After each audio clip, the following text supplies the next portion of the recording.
திருமூலரின் திருமந்திரத்தில் 5ஆம் தந்திரத்தில் 7வது அத்தியாயம் யோகத்தில் இறுதி பாடல், கடைசி பாடல் என்று இருக்கின்றோம். 1466.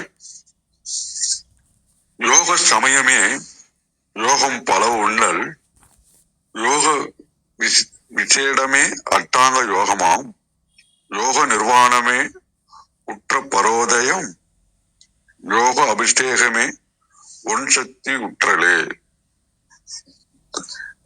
யோகம் நிறைய இருந்தாலும் சரியை என்கின்றது என்னன்னு பார்க்கும்போது, யோகப்பாதையினுடைய தொடக்க நிலையில யோக மார்க்கத்துல யோக முறைகளை கத்துக்கிட்டு அதன் கொள்கைகளை உள்வாங்கி விடாமுயற்சியோடு கடைபிடிக்கிறது அப்படின்னு சொல்லலாம். யோக விசேஷமே அட்டாங்க யோகமாம்.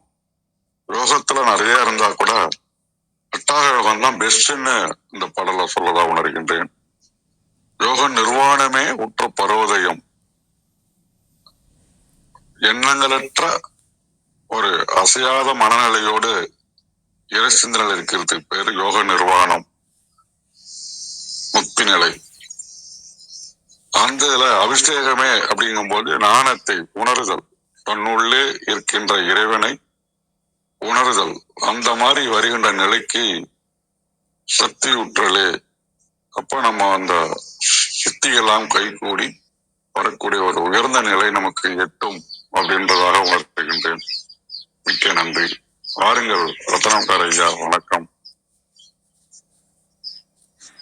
நன்றிங்க. சிற்றம்பலம். திருமூலர் திருவடிகள் போற்றி போற்றி. திருமூலரின் திருமந்திரத்தில் 5ஆம் தந்திரத்தில் யோகம் தந்திரம், அதில் இறுதி பாடல் 1466 பார்த்து கொண்டிருக்கின்றோம். பாடல் இருக்கின்றது. யோக சமயமே யோகம் பல உண்ணல், யோக விசேடமே அட்டாங்க யோகமா, யோக நிர்வாணமே உற்றவரோதயம், யோக அபிஷேகமே பொன் சித்தி உற்றலே. யோக சமயமே யோகம் பல உண்ணல், யோக விசேடமே அட்டாங்க யோகமா, யோக நிர்வாணமே உற்ற பராவுதயம், யோக அபிஷேகமே ஒன் சக்தி உற்றலே. இதன் விளக்கமாக சரவணைய தளத்தில் இருந்தது. யோகத்தில் சமயம் எனப்படுகின்ற சரியை என்பது யோகத்தில் உள்ள பலவிதமான நெறிமுறைகளை உள்வாங்கிக் கொண்டு அதை தவறாமல் கடைபிடித்தலாகும். யோகத்தில் விசேடம் எனப்படுகின்ற கிரியை என்பது 8 அங்கங்களை கொண்டிருக்கின்ற அட்டாங்க யோகமாகும். யோகத்தில் நிர்வாணம் எனப்படுகின்ற யோகம் என்பது தமக்கு கிடைக்க பெற்ற அசையாத மனதோடு எண்ணங்களற்ற நிலை தோன்றுவதாகும். யோகத்தில் அபிஷேகம் எனப்படுகின்ற ஞானம் என்பது தம்மோடு ஒன்றாக கலந்திருக்கின்ற இறை சக்தியை உணர்வதாகும். இதுல கொடுத்திருக்கிறாங்க. இன்னொரு தேவாரம் நாட்டு வரிகளை கொடுத்திருக்கிற விளக்கத்தையும் பார்ப்போம்.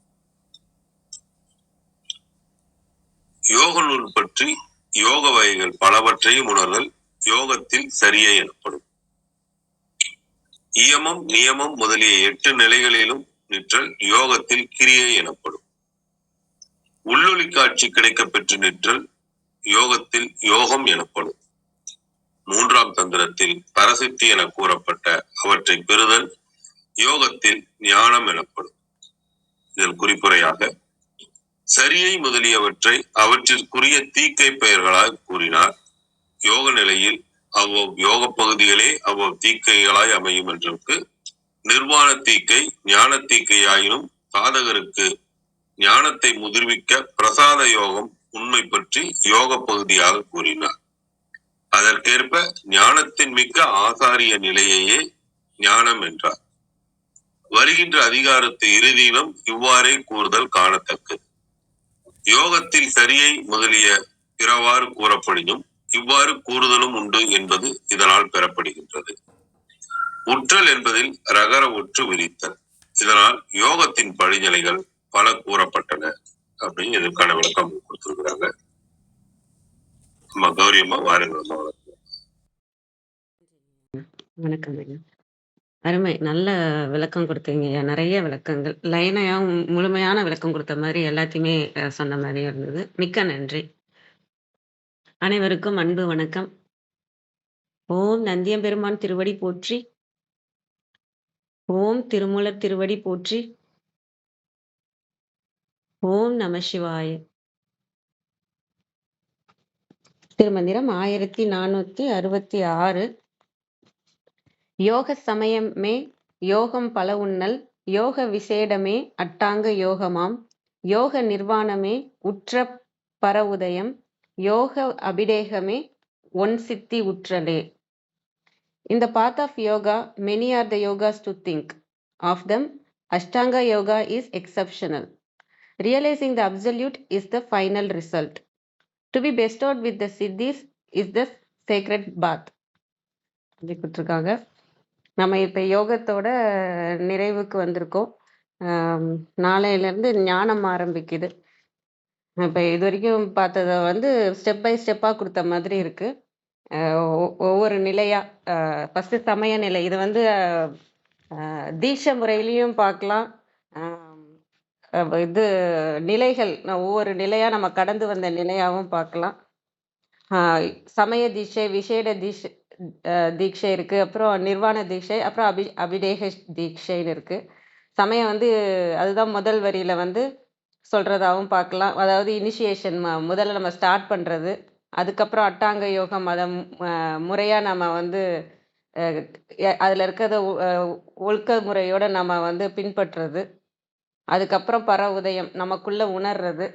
அந்த சிவமனம் பூத்தது சொல்லுவாங்க இல்லையா, நமக்குள்ள இறைவன் காட்சி வர்றது. அதுக்கப்புறம் அதனால கிடைத்த ஞானம், அந்த இறையை உணர்ந்ததுனால தான் யார் என்ற ஒரு ஞானம் வருது இல்லையா. இது வரைக்கும் அந்த மனதும் உடலும் தான்ற இது போய் நமக்கு நம்ம புதுசா பிறந்த மாதிரி நான் யாருன்றதே மாறுற விஷயம், அந்த ஞானம் கிடைக்கிறது இந்த யோகத்துல தான். அதுக்கப்புறம் அதை நானாகவே மாறுறது ஞானத்துல போயிடும். இப்ப அந்த உணர்றது, நான் யாருன்ற உணர்றது இந்த யோகத்துல தான் நமக்கு கிடைக்கும்ன்றது, அந்த மாதிரியும் இதுல பார்க்கலாம். பாதையாவும் பார்க்கலாம். ஃபர்ஸ்ட் யோக சமயமே யோகம் பல உன்னல், அதுல பல விஷயங்கள், பல யோக முறைகள் இருக்கு. இப்ப ஹத யோகா சொல்லுவாங்க, பல யோகங்கள் இருக்கு. பதஞ்சலி, இன்னும் நிறைய பரியங்க யோகம்னு பல யோகங்கள் இருக்கு. அதுல விசேடமாக எதை சொல்றாங்கனாலும் அட்டாங்க யோகம், யோக விசேடமே அட்டாங்க யோகமாம், அந்த மாதிரி பார்க்கலாம். யோக நிர்வாணமே உற்ற பர உதயம், அந்த மனம் நிர்வாண நிலையை அடையிறப்பதான் அந்த பர உதயம் நமக்கு இருக்கும். இவங்க குதம்பை சித்தர் பாடல்ல வரும், அண்டத்து கப்பால் அகன்ற சுடரினை பிண்டத்துள் பார்ப்பாயடி குதம்பாய் பிண்டத்துள் பார்ப்பாயடி அப்படின்ட்டு. அந்த அகன்ற சுடரா அண்டத்துல இருக்கிற விஷயம் அப்படின்னு நினைச்சிட்டு இருக்கிறது நமக்கு பிண்டத்துக்குள்ள நம்மளால பார்க்க முடியும். அது வர விஷயம்தான் யோகம். அந்த அகன்ற சுடரை நமக்குள்ள பார்க்குற விஷயம். இது வரைக்கும் நான் அந்த இது இல்லாம நம்ம புறக்கண்ணாலே இந்த உலகத்தை அணுகிட்டு இருப்போம். இப்ப அந்த அகக்கண்ணுன்றது உணர்தல் அப்படின்ற அகக்கண் எப்ப வரும்னா, இந்த யோகத்தினால, இந்த தியானத்தினால, அந்த நந்தி தேவரோட அருளால அந்த சிவத்தையே பார்க்குற இது இங்கதான் வரும். அதுக்கு அடுத்தது உண்மையை உணர்த்துற ஒன் சித்தி முத்தியாம். அந்த உண்மையை உணர்த்துறது தான் அது நமக்கு ஞானத்தை கொடுக்கறது. தான் யார் என்ற ஞானம் அடைகிறது, உண்மை விளக்கம் அடைகிறது தான் ஒன் சித்தி. அப்படின்னா அந்த உண்மை விளக்கத்துக்கு வர்றது தான் உண்மை பொருள். பொய் பொருள்ல இருந்து நம்ம மெய்ப்பொருளை தாண்டுற விஷயம். அப்படியே உலக இதுல இருந்து நம்ம முழுசா நமக்குள்ள திரும்பி இறைவனை நோக்கி திரும்பி மெய்ப்பொருளை நோக்குற விஷயம். இதை இன்னொரு இதுலயும் படிச்சிருக்கேன். அது எந்த பாடல்னு யார் எழுதுனதுன்னு தெரியல. புண்ணியம் வேண்டேன் புகழும் வேண்டேன், அதாவது புண்ணியமும் வேண்டாம் புகழும் வேண்டாம், பின்னிடும் மாய பெருமையும் வேண்டாம், உன்னுள் ஒடுங்கும் ஒன்றுதான் வேண்டும் அப்படின்றது. அந்த நிலை எப்போ வரும்னா இந்த யோகத்துக்கு வந்த பிறகுதான் வரும். அது வரைக்கும் உலகத்துலதான் உலகியல்ல தான் இருப்போம். எதுவும் வேணா உன்னை பிடிச்சிட்டு இருந்தா போதும், உன்னோட திருவடியை பிடிச்சிட்டு இருந்தா போதும் அப்படின்றது தான். இந்த திருவடிங்கிறதும் மாறிக்கிட்டே வரும். நம்ம சரியில இருக்கும்போது அந்த சிலையோட திருவடியா நினைப்போம், இல்லை இறைவனோட திருவடியா மனதுக்குள்ள நினைக்கிற திருவடியா நினைப்போம். அதுக்கப்புறம் கிரியையிலையும் அதே தான் இருக்கும். அந்த நான் இன்னும் கொஞ்சம் உணர்தலோட பார்த்துட்டு இருப்போம். அதுக்கப்புறம் இங்க யோகத்துக்கு வந்த பிறகுதான் திருவடினா என்ன, எனக்குள்ளதான் அந்த திருவடி இருக்கு, வேற எங்கேயும் அந்த திருவடி இல்லைன்னு அந்த உணர்தலை போய் பற்றி கொண்டிருப்போம். இந்த சிவ மனமாக நமக்குள்ள பூத்ததுன்னு சொன்னாங்க இல்லையா? அது மாதிரி நமக்குள்ள பூத்த அந்த உணர்வு நிலை, விழிப்பு நிலை, கருணை நிலை, இதெல்லாம் நமக்குள்ள வரும்போது நம்மளோட ஆன்மாவை உணர்ற நிலை வருது இல்லையா? அந்த அந்த இடம்தான் அந்த யோகத்துல வருது. அப்ப திருவடிங்கிறது நமக்கு நமக்குள்ளதான் அந்த திருவடி இருக்கா அப்படிங்கிறது, நமக்குள்ளேயே நம்ம அந்த திருவடியை பற்றி கொண்டே இருப்போம். அதுக்கு அடுத்த நிலையா அந்த திருவடியாவே நாமளும் மாறுற நிலை வரும். ரொம்ப அருமையான பாடல். அனைவருக்கும் நன்றி. ஆனா இது வரைக்கும் நம்ம பார்த்த யோகம் முழுமையா நமக்கு என்ன சொல்லுதுன்னா, நம்ம படிப்படியா வந்துட்டு இருக்கோம். அதுல இந்த யோகத்துல வரும்போதுதான் அந்த உணர்தல்ன்ற நிலை வரும். இத வைராகியத்தோடையும் அந்த முதல் பாடல்ல என்ன சொல்லுவாங்கன்னா, அந்த ஒழுக்க முறையோட நம்ம இத ஒன்றி சிவத்தை ஒன்றி பண்ற தியான முறைதான் யோகமா மெயினா. இதுல மத்த பிரத்யாகாரம், தியானம், சமாதி அந்த மாதிரி 8 அட்டாங்க யோகத்துல இருக்கு இல்லையா? இதுல முக்கியமா இந்த இடத்துல நமக்கு இறைய உணர்த்துற விஷயம் எங்க நடக்குதுன்னா, பிரத்யாகாரத்துல ஆரம்பிக்கும். அது நமக்குள்ள இருக்குன்ற உணர்வு. தியானத்துலதான் நம்ம அந்த இதுல நம்ம சிவத்தோட ஒன்ற நிலை வரும். அதனால இங்க தியானத்தை ரொம்ப இதா சொல்றதாகவும், இந்த யோகத்துல நம்ம அந்த தியான நிலையில இறைவனை அடையிற முதல் படியா இதுல இருக்கும். சமாதி நிலையில இறைவனோட சேர்ற நிலையும் வரும். அந்த இதுதான் இதுல சொல்லிட்டு வரதா, அந்த ஒருமித்த கவனத்தோட இங்கதான் இந்த நந்தி அருளும் நமக்கு தேவைப்படும். அந்த சிவத்தோடயே ஒன்றி இருக்கிற அந்த நந்தி அருளும் இங்க யோகத்துலதான் நமக்கு தேவைப்படும். அந்த நந்தியன் பெருமான் அருளும் திருமுருகர் அருளும் இருந்தா நம்ம இறைவனோட சேருவோம். அது எல்லாருக்கும் கிடைக்கட்டும்னு நினைக்கிறேன். அனைவருக்கும் நன்றி. வாங்க ஐயா ராஜசேகரன் ஐயா. வணக்கம் ஐயா.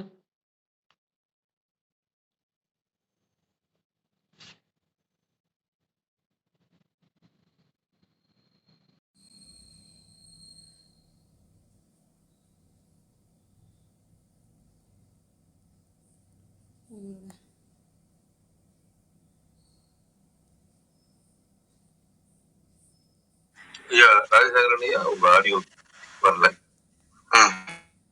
இப்ப தெளிவா இருக்கும்னு நினைக்கிறேன். நன்றி. இந்த திருமந்திரத்துக்கு இன்னைய பாடலுக்கான விளக்கம் ரொம்ப சிறப்பா தரப்பட்டது.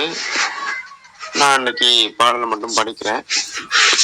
ஏதாவது சிந்திப்பதற்கு இறைவன் நமக்கு சொன்னார்னா அதை நம்ம சிந்திக்கலாம். யோக சமயமே யோகம் பல உன்னல், யோக விஷயமே அஷ்டாங்க யோகமா, யோக நிர்வாணமே உற்ற பரோதயம், யோகா அபிஷேகமே ஒன் சித்தி உற்றலே. இதுல நம்ம புரிஞ்சிட்டது நிறைய விளக்கங்கள் இங்க தரப்பட்டது. நம் கையில கிடைக்கிற விளக்கங்கள். சமயம் அப்படின்னா என்ன அப்படிங்கிற ஒரு புரிதல் இங்க நமக்கு இருக்கு. சமயம் அப்படின்னா அனுபவத்தில் குருமார்கள் உபதேசித்த ஒழுக்க முறைகள். இப்ப எதுக்கு இன்னைக்கு வச்சிருக்கக்கூடிய இந்த சில ஒழுக்க முறைகள் அதை ஒரு சமயம்னு சொல்லி அதை ஒரு தலைமுறையாக நீங்க அதை காத்துவாங்க அப்படின்னு சொன்னதுக்கான காரணம் என்னன்னாக்க, எல்லாராலையும் முழுமையா யோகத்துல நிக்க முடியாது அப்படின்னு சித்த மக்களுக்கு தெரியும். ஆனா பல பிறப்புகள் வரும் பொழுது ஒரு உயிருக்கும் சித்தி அடையலாம் அப்படிங்கிற மாதிரி விதி எப்ப வரும் அப்படிங்கிறது மறைபொருள்.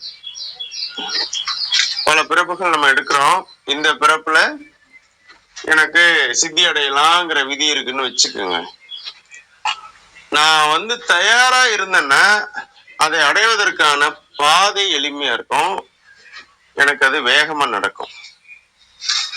அப்ப நான் என்ன பண்ணிருக்கணும், நான் பிறந்ததுல இருந்து வளர்ற அந்த சூழ்நிலை இதுக்கு ஒரு பயிற்சி பெற்ற மாதிரி என்னை பண்படுத்தி இருக்கணும். இப்ப நான் ஒரு பானை செய்யணும், இப்பதான் நான் குளத்துல இருந்து மண்ணை வெட்டி எடுத்துன்னு வரேன், உடனே பானை செய்ய முடியாது. அதை நான் தண்ணி ஊத்தி நல்லா சேராக்கி நிழல்ல உலர்த்தி அதை திரும்பியும் மிதிச்சு அதை புளிக்க வச்சு அதை பண்படுத்தணும். அப்பதான் அந்த பானை செய்யறதுக்கான எல்லா தகுதியும் வரும். பானைய முழுசா செஞ்சு முடிச்சதுக்கு பின்னாடிதான் நீங்க சுட முடியும். அப்படி சுட்டீங்கன்னா தான் அது ஒரு பாத்திரமாகும். அப்படியா பாத்திரமானாதான் நம்ம அதை பயன்படுத்த முடியும். கிட்டத்தட்ட எந்த ஒரு விஷயத்தின் சித்தி அடைகிறதுங்கிறது பானை சாப்பிட்றதுக்கு வீட்டுக்கு வந்து சேர்ற மாதிரி. அப்போ நம்ம வந்து மணல் மாதிரி இல்ல வேற மண்ணு மாதிரி இருந்தோம்னா பானை ஆக முடியாது. களிமண்ணாவே இருக்கோன்னே வச்சுக்கோங்க, குறைஞ்சபட்சம் அதையாவது வைக்கணும். ஒரு குரு வந்து நம்மளை பண்படுத்தி மித்த வேலையெல்லாம் பண்ணுவார். அதுக்குதான் இப்போ ஒரு வீட்டுலன்னா சில ஒழுக்க நம்ம வச்சோம். யோக சமயம் ஃபாலோ பண்றவங்க முழுமையா அதை பண்ணுவாங்க. அதுல இருந்து அடுத்த நிலையில இருக்கக்கூடியவங்களுக்கு ஒரு ஊருக்கு குரு மாதிரி இருந்துட்டு அவங்க சொல்லுவாங்க. இதுல ஒரு கதை ஒண்ணு வரும், நீங்க தேடி பார்க்கலாம். ஏன் அரச மரத்து கீழே மட்டும் பிள்ளையார் இருக்கிறாரு அப்படின்ட்டு. அதெல்லாம் வந்து குருமார்கள் வந்து மக்களை, பாமர மக்களை நெறிப்படுத்தின சம்பவங்கள்லாம் நடந்திருக்குது ஆதி காலத்துல. அதனுடைய தொடர்ச்சியா இன்னைக்கு அது இருக்குது. பிள்ளை யார் அப்படின்னு வந்தது, அது ஏன் வழிபாடா மாறுச்சு அப்படிங்கறதெல்லாம் நீங்க அப்படியே பாத்தீங்கன்னா புரிஞ்சுக்கலாம். அதுல சில புனை கதைகள்லாம் இடையில சுருக்கப்பட்டது. அந்த அளவு அதை விட்டுடுவோம். அடிப்படையில சமயம் அப்படிங்கிறது நம்மளை நெறிப்படுத்துவதற்கான வழிமுறையா இருக்குது. அது பல இருக்குது. யோக சமயமே யோகம், அதான் யோகம். யோக சமயம்னா யோகத்தை நிலை பெறுவதற்கான வழிமுறைகள். அதிகாலையில அமிர்த வேளையில எந்திரிக்கிறது, உடனடியா உடற்சுத்தி மனச்சுத்தி பண்ணிட்டு வெறும் வயிற்றோட அமைதியா உக்காந்து இருக்கிறது. அப்புறம் இந்த உடல்ல இருக்கக்கூடிய அங்கங்களை நம்ம பிரிக்கும் போது அஷ்டாங்கம் 8 அங்கங்களா பிரிக்கலாம். அஷ்டாங்க யோகம்னா 8 அங்கங்களையும் பயிற்சி பண்றது, 8 அங்கங்களையும் வளைச்சு நெளிக்கிறது. 8 அங்கங்களையும் இருக்கக்கூடிய நாடி நரம்பு எல்லாத்தையும் ஸ்ட்ரெச் பண்றது, பிடிச்சி இழுக்கிறது, சுருட்டி இருக்கிற நரம்புகளை விரிக்கிறது, விரிச்சிருக்கிற நரம்புகளை சுருட்டுறது, திருப்பி பழைய நிலைக்கு கொண்டு வர்றது. ஃபிளெக்சிபிலிட்டி ஆஃப் த பாடி, நெகிழ்வுத்தன்மை இந்த உடல்ல அதிகப்படும். நீங்க நினைச்ச மாதிரி இருக்க முடியும், வளைக்கணும்னாலும் வளைக்க முடியும். அந்த மாதிரி அப்படி பண்ணினா என்ன ஆகும், உடல்ல இருக்கக்கூடிய தேவையற்ற முடிச்சுக்கள் எல்லாம் போயிடும். உடல்ல வந்து ரத்தம் சரியா போயிட்டு இருக்கும். அந்த மாதிரி உடலை தயார் பண்ணிட்டு உக்காந்தோம்னா நீண்ட நேரம் உக்காந்துருக்க முடியும். அடிப்படையில இப்போ ஒரு தியானம் பண்றோம் அப்படின்னா சித்த புருஷர்கள்லாம் பல 4 வருஷ கணக்குல உட்காந்துருப்பாங்களாம். அதுக்கு உடம்பு ஒத்துழைக்கணும்ல. நமக்கு 10 நிமிஷத்துக்கு மேல உட்காந்து எங்கேயோ கொடையிற மாதிரி இருக்கு. அப்போ உடல்ல வந்து நிறைய அடைய இருக்குது, தேக்கம் இருக்குது, கழிவுகள் இருக்குது, நஞ்சுன்னு சொல்லுவாங்க. உணவினால் உடல்ல சேரக்கூடிய நஞ்சு, அதை வெளியேற்றுவதற்கு வேற வழியே கிடையாது. நீங்க உங்க உடலை பயிற்சி பண்ணியே ஆகணும். வேர்வையின் மூலமாக அது வெளியேறும், மற்ற கழிவுகள் மூலியமா அது வெளியேறும். அப்போ அந்த அளவுக்கு உடம்ப நீங்க வந்து வளைச்சு நினைச்சீங்கன்னா தான் எங்கெங்கெல்லாம் ஸ்ட்ரெச் பண்றீங்களோ அங்கங்க இருந்தாலும் கழிவுகள் வெளியேறும். சாக்கடை ஓடிட்டு இருக்கு, நல்லா ஓடிட்டு இருக்கு, அடப்பெல்லாம் எதுவுமே இல்லை, குப்பையை போடல, பக்காவா மூடி வச்சுட்டீங்க, அது ஓடிட்டே தான் இருக்கும். ஆனா அதுல படிவு வந்துகிட்டே இருக்கும், மண்ணு அந்த மாதிரி படியும். அப்ப அதை கிளீன் பண்ணும்ல, அந்த கிளீன் பண்ற வேலை தான் என்னது, யோகம். உடம்புல இருக்கக்கூடிய அத்தனை பாதையும் சரி பண்றது. அதுக்கப்புறம் போய் உக்காந்தீங்கன்னா இறை சித்தி வாய்க்கிறது ரொம்ப எளிமை.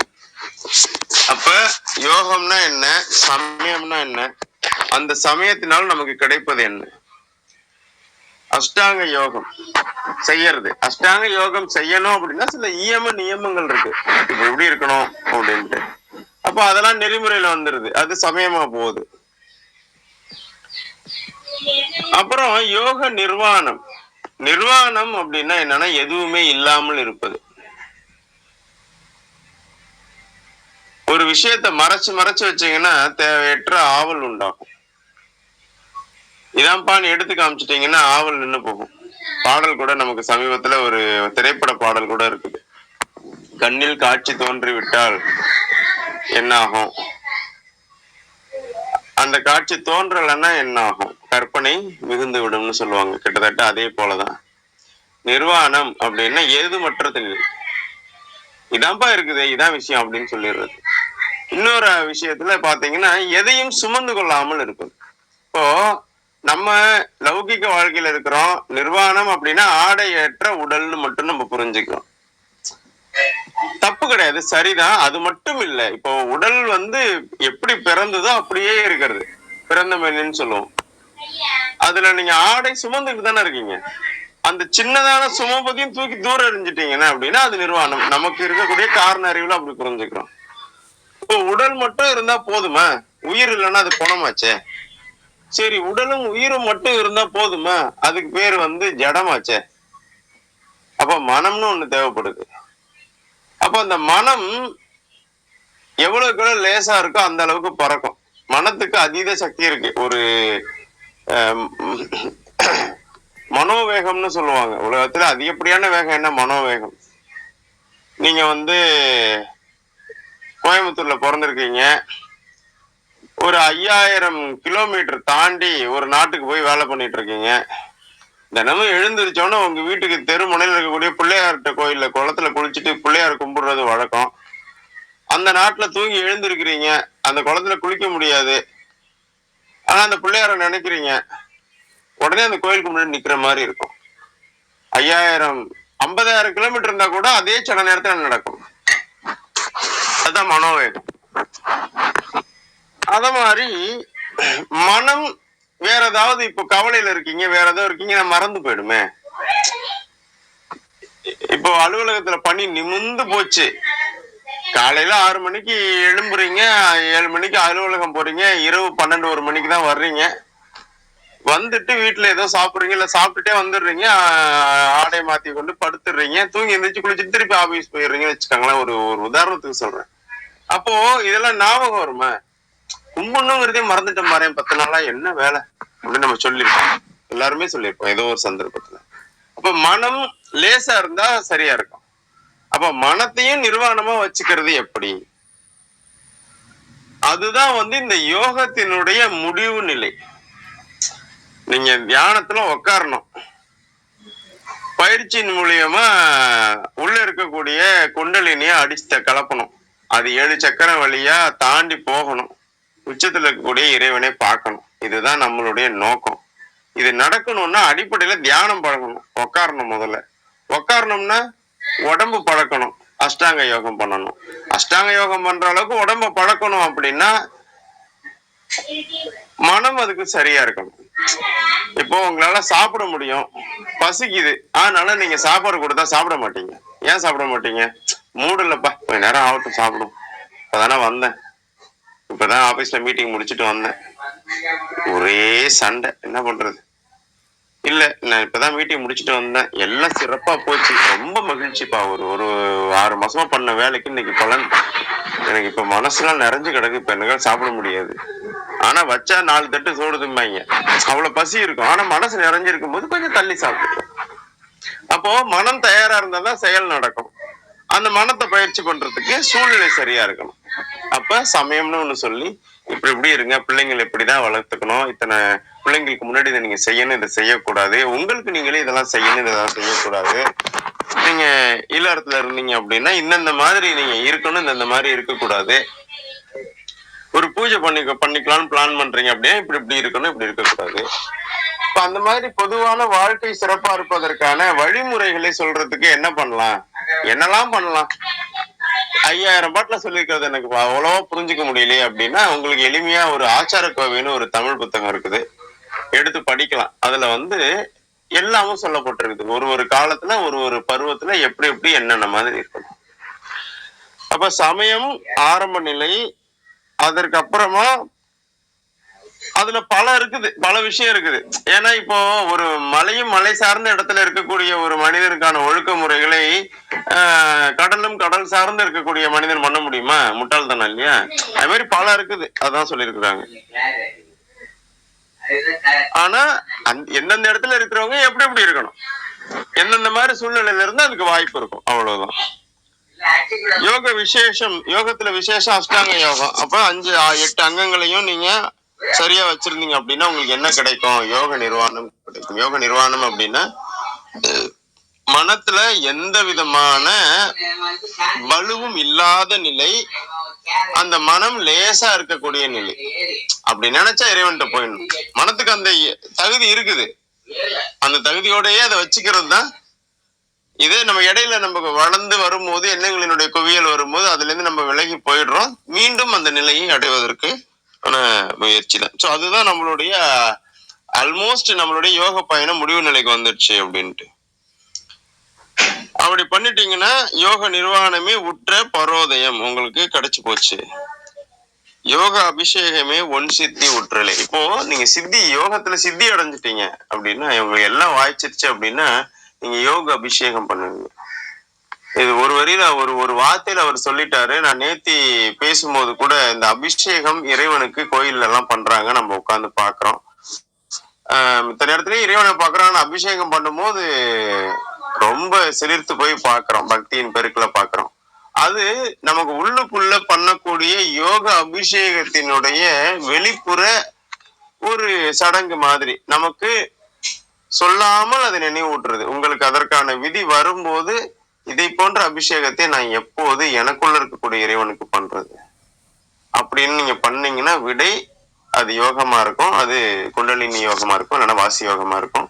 எப்படி அதை பண்ண முடியும் அப்படிங்கிறதுக்கான பயிற்சியில விடை கண்டுபிடிச்சிங்க அப்படின்னா யோக சித்தி நடந்தாலும் 5000 பாடல்களுடைய உட்பொருள் ஒரே ஒரு விஷயம்தான், அந்த யோக சித்தி. அது நடந்து போகும். இந்த பாடல் இப்படிப்பட்ட எல்லாவற்றையும் நமக்கு நினைவுக்கு கொண்டு வர வேண்டிய அவசியத்திற்காக எழுதப்பட்டதாக நான் பார்க்கிறேன். அது இந்த யோகத்துல அதனுடைய மொத்த பயணம், மொத்த யோக பயணம் இருக்குல்ல, ஃப்ரம் த ஸ்கிராட்ச்னு ஆங்கிலத்தை சொல்லுவாங்க. ஒண்ணுமே இல்லை, அதுல இருந்து நான் உருவாக்கினேன் அப்படிங்கிறது. அப்படிப்பட்ட என் மொத்த பயணத்தையும் ஒரு வார்த்தையில அப்படி கொடுத்திருக்கிறாரு. ஒரு வார்த்தையுமே ஒரு அதிகாரம் மாதிரி எழுதி விளக்க வேண்டிய அளவுக்கான பொருள் உள்ளதா இருக்குது. இந்த அளவிற்கு நமக்கு ஓரளவு புரிதலையாவது தந்த இறைமைக்கு நன்றியோடு நாம் இன்னொரு முறை இந்த பாடலை படிச்சுக்கலாம். யோக சமயமே யோகம் பல உன்னல், யோக விசேஷமே யோக விசேடமே அஷ்டாங்க யோகம், யோக நிர்வாணமே உற்ற பரோதயம், யோகாபிஷேகமே ஒன் சித்தி உற்றலே. நன்றிகளும் வணக்கங்களும். நான் உங்கள் சுந்தர ராஜசேகரன். அவைக்கு நன்றி. நன்றிங்க ஐயா. மிக அருமை. நல்ல தெளிவான விளக்கம். அதை எளிமையாகவும் எங்களுக்கு சொல்லி கொடுத்தீங்க. மிக்க நன்றிங்க ஐயா. வாங்க விந்தியாமா. வணக்கம் அம்மா. அனைவருக்கும் வணக்கம். ஓம் சிவசக்தி போற்றி, ஓம் திருமூலரே போற்றி. 1466வது திருமந்திரம். பரமனை காண பல யோக நிலைகள். திருமந்திரம். யோக சமயமே யோகம் பல உள்ளல், யோக விசேடமே அட்டாங்க யோகமாம், யோக நிர்வாணமே உற்ற பரோதயம், யோக அபிடேகமே ஒன் சித்தி உற்றலே. யோக முறையில் பல வகை உள்ளன. இந்த பல வகை யோகங்கள் பற்றி எண்ணுகையில் சிறந்ததான யோகம் அட்டாங்க யோகமே.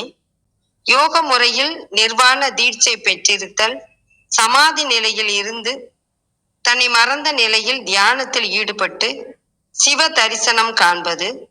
யோகத்தில் அபிடேகம் என்பது உயர்ந்ததான அட்டமா சித்திகளையும் அடைதலே ஆகும்.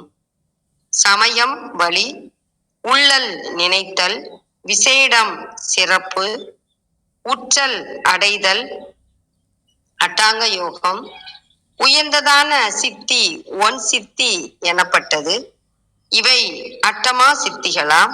யோக வகைகள் 8 வகை சித்திகள் பற்றிய செய்திகள் 3ஆம் தந்திரத்தில் மந்திரம் 632 இருந்து கூறப்பட்டுள்ளன. கழக வெளியீட்டில் செறிவு நிலையாகி யோகத்தில் சமயம், விசேடம், நிர்வாணம், அபிடேகம் என 4 நிலைகள் உள்ளன. அவை முறையே சிவ நுழைவு, சிவ நோன்மை, சிவ நுண்மை, சிவ நுகர்மை என அழைக்கப்பெறும். யோகத்தில் சமயம் பல வகையான யோக முறைகளை நினைத்தல். யோகத்தில் விசேடம் 8 உறுப்புடன் கூடிய யோகம். யோகத்தில் நிர்வாணம் முழுமுதற் சிவம் தோன்றல், யோகத்தில் அபிடேகம் சித்தி பெறுதல், மாணிக்க வாசகர் அருளிய திருவாசகத்தில் கீர்த்தி திரு அகவல் பகுதியில் பட்டமங்கையில் பாங்காய் இருந்து அங்கு அட்டமா சித்தி அருளிய அதுவும், பட்டமங்கையில் திருப்பட்டமங்கை என்னும் திருப்பதியில் பாங்காய் இருந்து சிறப்பாய் இருந்து அங்கு அவ்விடத்தில் அட்டமா சித்திகளை அருளிய அதுவும் அருளிய அவ்விதமும். அட்டமா சித்தி உபதேசித்தது திருக்கையிலையில் இறைவன் கார்த்திகை பெண்கள் 6 அட்டமா சித்திகளை உபதேசம் செய்தான். திருவருள் துணை இன்மையால் அவர்கள் அவைகளை மறந்தார்கள். இறைவன் சினந்து அவர்களை பட்டமங்கையில் ஆலமரத்தின் கீழ் கல்லாய் கிடக்குமாறு சபித்தான். அச்சாபத்தை நீக்க இறைவனே ஆசிரியனாய் வந்து அவர்களுக்கு அருள் புரிந்தான். திருவிளையாடல் புராணம் அட்டமா சித்தி உபதேசித்த படலம். அட்டமா சித்திகளாவன அனிமா, மகிமா, கரிமா, லஹிமா, பிராத்தி, பிரகாமியம், ஈசத்துவம், வசித்துவம் என்பன. பட்டமங்கை என்னும் ஊர் ராமநாதபுரம் மாவட்டத்தில் சிவகங்கை பகுதியை சார்ந்தது. அனைவருக்கும் நன்றி, வணக்கம். சிவசிவ. திருச்சிற்றம்பலம். நன்றி. மிக அருமை. நல்லா இருந்தது கேட்கறதுக்கு. ரொம்ப மனதுக்கு திருப்தியா இருந்தது, நிறைவாகவும் இருந்தது. மிக்க நன்றிங்க.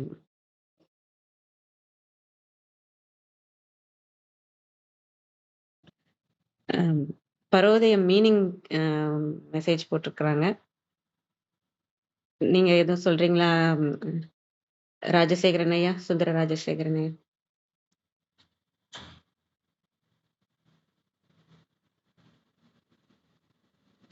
எனக்கு தெரிஞ்சதை நான் சொல்றேன். உதயம் தான், அந்த பர உதயம் தான் பரோதயமா நான் பாக்குறேன். அந்த பர உதயம் நமக்குள்ள அந்த சிவமனம் பூத்தது. அந்த நம்ம தியானத்துல இருக்க இருக்க நமக்குள்ள எப்படி அதை நம்ம சொன்னாங்க இல்லையா, பூவா இறைவன் வெளியில இருக்கிறாரு, நமக்குள்ள அந்த உணர்வு நிலை, அந்த நிலை வந்த பிறகுதான் நமக்கு உள்ள அந்த சிவமனம் உணர்வு நிலை வந்த பிறகுதான் நமக்குள்ள பார்க்க முடியும். அந்த உதயம் வரும்போதுதான் அதை நீங்க கவனத்துல, அந்த கவனத்தை கொண்டு, அந்த உணர்வை கொண்டு நீங்க ஆக்ஞா சக்கரத்துல இது பண்ணும்போதுதான் ஆன்ம விழிப்புன்றது வரும். உங்களுக்குள்ள இருக்க ஆன்மா வெளியில வர்றதுதான் அது. அதுதான் நம்ம சிவமா இப்போதைக்கு பாக்குறோம். அந்த ஆன்மா விழிப்படையும் போது உங்களுக்குள்ள இருக்க உணர்வு நிலையும் மேலோங்கும், விழிப்பு நிலையும் மேலோங்கும். நீங்க உலகத்தை பாக்குறது நீங்க ஆன்மான்ற அந்த உதயம் ஆன பிறகு நீங்க மனதால பார்க்க மாட்டீங்க. மனது தள்ளி நிற்கும். ஆன்மால இருந்து நீங்க உலகத்தை பார்க்க ஆரம்பிப்பீங்க. சாட்சியா பார்க்க ஆரம்பிக்கிற நிலை வரும். அந்த ஆன்மா உதயமானது கொஞ்சம் கொஞ்சமா வரும். நமக்கு நிலை இப்ப யோகத்துல இருந்து அப்புறம் ஞானத்துக்கு போகிற வரைக்கும் அந்த ஒவ்வொரு நிலையா கொஞ்சம் கொஞ்சமா நமக்கு அந்த விழிப்பு நிலை மேலோங்கிட்டே வரும், உணர்வு நிலை மேலோங்கிட்டே வரும், அன்பு நிலை மேலோங்கிட்டே வரும். இதெல்லாம் நமக்கு மேலோங்கும் போது என்னன்னா நம்ம சாட்சியா மாறிடுவோம். இப்ப நான் இந்த உடல் கௌரி இதான் என் வீடு, அந்த இது இல்லாம இதை நான் தள்ளி நின்று பாக்குற மாதிரி மூன்றாம் ஒருத்தரா சாட்சியாக இருக்கிற நிலையா வந்துடும். ஏன்னா நான் யாருங்கிறதே மாற்றப்படுறதுனால நான் ஆன்மாவில இருந்து இந்த உலகத்தை பாக்குற மாதிரியான நிலை வரும். அப்ப நம்ம அந்த ஆன்மாவாகவே இருப்போம். அதுதான் அந்த பரோதயம்ன்றத பாக்குறேன் நான். அந்த உதயம் ஆகிறது, நான் யாருன்ற உண்மை பொருள் உதயம் நமக்குள்ள ஆகிறது. உண்மை பொருள் உதயத்தை தான் அந்த பரம் நமக்குள்ள உதயமாகிறதா பரோதயமா நான் பாக்குறேன். மேலும் ஏதாவது சொல்லணுமா? நன்றிங்க ஐயா, நன்றி. நாளையிலிருந்து ஞானம் வருது. அந்த ஞானத்துல இன்னும் நம்ம இப்ப எப்படி அந்த இறைவனை நம்ம பார்த்துட்டோம், நான் யாருன்றதை புரிஞ்சுட்டோம், அப்புறம் நான் அந்த இறைவனாகவே மாறுறது. அந்த திருவடி அங்க இருந்த திருவடி, நம்ம வெளியில இருந்த திருவடி நமக்குள்ளதான் இருக்கு அப்படின்ற உணர்றதுதான் இந்த யோகம். நமக்குள்ளதான் அந்த திருவடி இருக்கா, என்கிட்டதான் இருக்கான் அப்படின்றது. ஞானத்துக்கு வரும்போது நான் தான் அந்த திருவடியா அப்படிங்கிற ஒரு இது வரும். அந்த திருவடியிலிருந்தே நீங்க உலகத்த பார்க்கும்போது என்ன நடக்கும்னா, நல்லது கெட்டதுன்றது இருக்காது. எல்லாருமே இறைவன் குழந்தைகள்ன்றது புரிய வரும். எல்லாமே ஒன்றுதான் புரிய வரும். ஏன்னா எனக்குள்ள இருக்க இறைவன் தான் உங்களுக்குள்ளேயும் இருக்கிறாங்க. மாறுபாடுங்கிறது மனம் மட்டும்தான். அந்த மனமும் நமக்கு அதனால நம்ம அந்த மனதிலிருந்து நம்ம வாழ்க்கை முறைய பார்க்கறதுனால வர வேறுபாடு மட்டும்தான் நம்ம மனமா இருக்கிறது. அந்த இதுவும் இல்லாம இறைவனோட பார்வையிலிருந்து நம்ம ஆன்மாவோட பார்வையிலிருந்து நம்ம பார்க்குற நிலை வரும்போது இந்த அ பாவத்தெல்லாம் நம்ம கிளீன் பண்ணிருவோம் யோகத்துல. அதனால தான் இந்த யோகத்தோட நிறைவு இன்னைக்கு. இதுல என்ன சொல்றாங்கன்னா, மெயினா நமக்கு சொன்னது வந்து என்னன்னா, நமக்கு இங்க வந்து பரோதயம் வருங்கிறது, அப்புறம் ஞானம் வருங்கிறது, நான் யாருன்ற ஞானமும் வரும். அத புடிச்சுக்கிட்டே இருக்கணுங்கிறத நம்ம யோகத்துல இருப்போம். அப்புறம் அதுவாகவே மாறுறது தான் ஞானம். இந்த இடத்துல வந்து முக்தி நிலை, ஜீவன் முக்தராக ஆகிடுவாங்க. இந்த யோகத்த நீங்க கடந்தீங்கனாலே கர்ம வினைகள்லாம் நீங்க பெறும். சித்தம் தெளிவாயிடும். மனம், புத்தி, சித்தம் இது 3 தெளிவாகிற நிலை தான் யோகத்துல வந்த பிறகு. ஞானத்துல வந்த பிறகு என்னன்னா, நானுன்றதே மாறுற நிலை. நான் யாருன்னு முழுசா மாறி நம்ம இறைவனாகவே ஆன்மாவின் பார்வையிலே இந்த உலகத்தை அணுகிற நிலை வரும். அது நாளையிலிருந்து ஆரம்பிக்குது. மீண்டும் அது நாளைக்கு பார்ப்போம். அனைவருக்கும் நன்றி. வாங்க ஐயா, ரத்னகுமார் ஐயா, நிறைவு செஞ்சுக்கலாம். நன்றிங்க ஐயா. நன்றிம்மா. நல்ல விளக்கம். ஐயா அழகேசன் ஐயா சொல்ல வராங்க. ஐயா சார் பேர் என்ன? சுந்தர ஐயா வந்து மாதம் ஒரு சிறப்பு விருது நாங்க கூப்பிடுறோம். உங்களால முடியும்னா ஒரு சண்டேல திருமணத்தை பத்தி விளக்கம் பண்ணா நல்லா இருக்கும் ஐயா. உங்க நம்பர் கொடுத்தா நாங்க தொடர்பு கொள்றோம். நன்றிங்க ஐயா. திருமந்திரத்தை பத்தி சிறப்பா ஒரு நாள் முழுசும் பேசுற அளவுக்கு இன்னும் நான் அதை உள்வாங்கலன்னு நான் நினைக்கிறேன். தொடர்ந்து நம்ம சிந்திப்போம். வாய்ப்பு இருக்கும் போதெல்லாம் அன்றைய பாடல்களை பத்தி எவ்வளவு முடியுமோ அந்த அளவுக்கு இறைவன் உணர்த்தியபடி பேசுவோம். அதற்கான தகுதியும் சூழ்நிலையும் வரும்போது கண்டிப்பா நம்ம அதை செய்வோம். உங்களுடைய அன்பிற்கும் அங்கீகரிப்பிற்கும் மிக்க நன்றி. நன்றிங்க ஐயா. வாருங்கள், தினமும் உங்களுடைய தமிழ் புலமையும் சொல்லாடலும் விளக்கக்கூடிய பாணியும் வித்தியாசமாகவே உள்ளது. தினமும் ஆர்வலோடு எதிர்பார்க்கின்றோம். நன்றிங்க ஐயா. நன்றி நன்றி. பருவதயம் அப்படிங்கிறது நம்ம கவனிப்போம். அதை வந்து சரவணைய தளத்துல வந்து பரா உதயம் அப்படின்னு பதம் பிரித்து போட்டிருக்கிறாங்க. பரானா அசையாத மனதோடு எண்ணங்கள் அற்ற, உதயம்ங்கிறது நிலை தோன்றுவதாக அழகத்தனையா போட்டிருக்காங்க. அசையாத மனதோடு எண்ணங்கள் அற்ற நிலை தோன்றுவதுதான் பரவதயம் அப்படிங்கிறது குறிப்பிட்டிருந்தாங்க. அதுதான் கவனிப்போம் சொன்னாங்க. நன்றி. நிறைவு செய்து கொள்வோம். நேரம் கருவி. திருமந்திரம் கேட்க, ஓத, பயில, அறிவில், உணர்வில் தூய்மையும் ஆன்ம உணர்வும் துணிவும் சஞ்சலம் சங்கடமற்ற வாழ்க்கையும் இவன் மீது உண்மையான உணர்வு பெறுதலும் கிட்டும். யான் பெற்ற இன்பம் பெருகை வையகம் என்ற திருமூலரின் கூற்றுக்கிணங்க வந்திருந்து கருத்துக்களை பகிர்ந்து சான்றோர்களுக்கும் என்பவர்களுக்கும் மிக்க நன்றி. தளம் நிறைவடைகிறது. மீண்டும் நாளை காலை 6:30 மணிக்கு கேள்வி நாளும் ஆன்ம சுவாசனைகளில் சந்திப்போம். 5, 4, 3, 2